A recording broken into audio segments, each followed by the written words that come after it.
Photocopy po yan ng medical records ni Ma'am Aurea. Sana po hindi na po makarating kay Dr. Villa.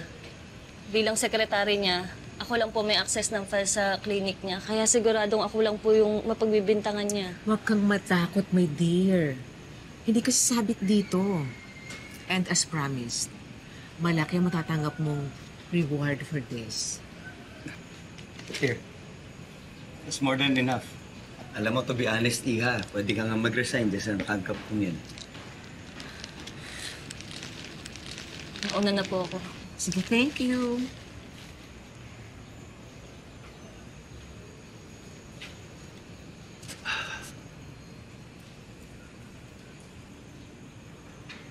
May Alzheimer si Madam Aurea?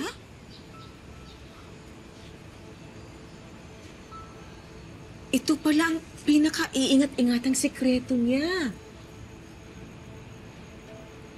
Mga gamit ba natin to against Ina? Definitely, Lani. At ito na rin ang magiging dahilan para tuluyang mapabagsak si Ina.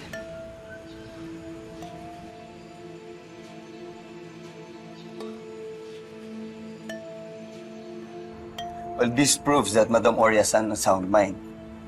And she's incapable of making right decision. Pero alam mo, Lani, hindi pa sapat yun. Marami pa akong kailangan busisiin mga technicalities. So kung ganun, wala pang dapat makaalam nito. At this point, we can't afford na mabutasan na naman tayo ni Ina. Ha? Tama ka. Tama ka. Meron na tayong hawak laban kay Ina. Pero para sa akin kasi Lani, hindi pa yung sapat. Kailangan natin na mas matibay. At kailangan natin magmadali in time for the retirement party tomorrow. Para may malaki tayong pasabog. Natuluyang yayanig sa mundo. Pababagsakin natin si Ina.